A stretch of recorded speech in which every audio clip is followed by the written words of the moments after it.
তো ওই পদ্ধতি অবলম্বন করে কিন্তু গাছটার চারা বানানো যায়।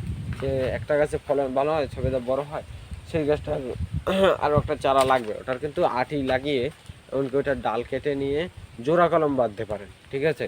তো বিভিন্ন ধরনের উপায় আছে, ওগুলো অবলম্বন করে আপনি গাছের চারাও বানাতে পারবেন।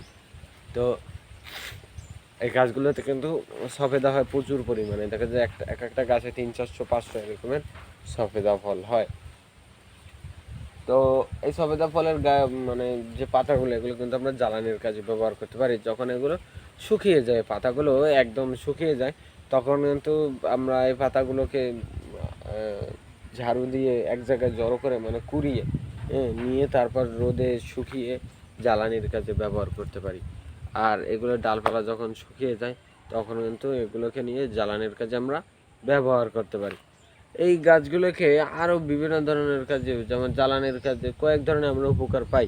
যেমন খাবার কাজে বলতে গেলে, যেমন যখন সবেদাটা পাকে, হ্যাঁ, তখন কিন্তু আমরা এই গাছটা, মানে ফলটা খাবার কাজে খেতে পারি। তো এই একটা কাজে আমাদের লাগলো। তারপর পাতাগুলো যখন শুকিয়ে যায়, তখন কিন্তু কুড়িয়ে নিয়ে এক জায়গায় জড়ো করে তারপর আমরা জ্বালানির কাজে ব্যবহার করতে পারি। আবার এই ডালপালা যখন শুকিয়ে যায়, তখন কিন্তু আমরা জ্বালানির কাজে নিয়ে ব্যবহার করতে পারি ওগুলোকে, শুকনো যে ডালপালাগুলো। তো এই গাছগুলো আপনার একটু খোলামেলা জায়গা হলে ভালো ফলন দেবে।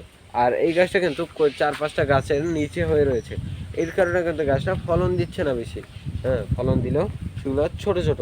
হ্যাঁ, তো এই গাছটা যদি একটু খোলামেলা জায়গায় হতো, তখন দেখা যেত যে এই গাছটার ফলন প্রচুর পরিমাণে হতো। ঠিক আছে? আর বড় হতো ফলগুলো।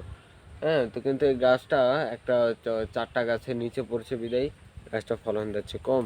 আর এই গাছগুলো দিয়ে কিন্তু আমরা চাষাবাদ করে লাভবান হতে পারি। যেরকম এই গাছগুলো যদি আমরা সিরিয়াল বাই যদি কোনো এক জায়গায় লাগাই সারিবদ্ধভাবে, সেইটা থেকে যে ফল হবে, ওই ফলগুলো আমরা বাজারে বিক্রি করে টাকা ইনকাম করতে পারি। ঠিক আছে?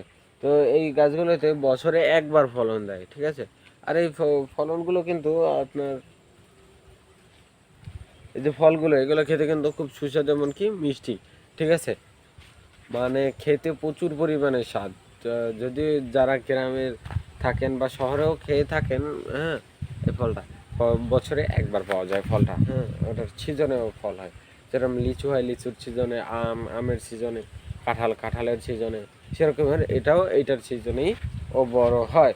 হ্যাঁ, আর আপনার এই যে গাছটা, এটা কিন্তু বেশি বড় হয় না, একটু ঝোপ আকারেই হয় আপনার, ছোট মানে বেশি বড় হয় না, একটু ঝোপ আকারেই হয়। হ্যাঁ, আর এই গাছটার আপনার যে ডালপালাগুলো দেখতে একটু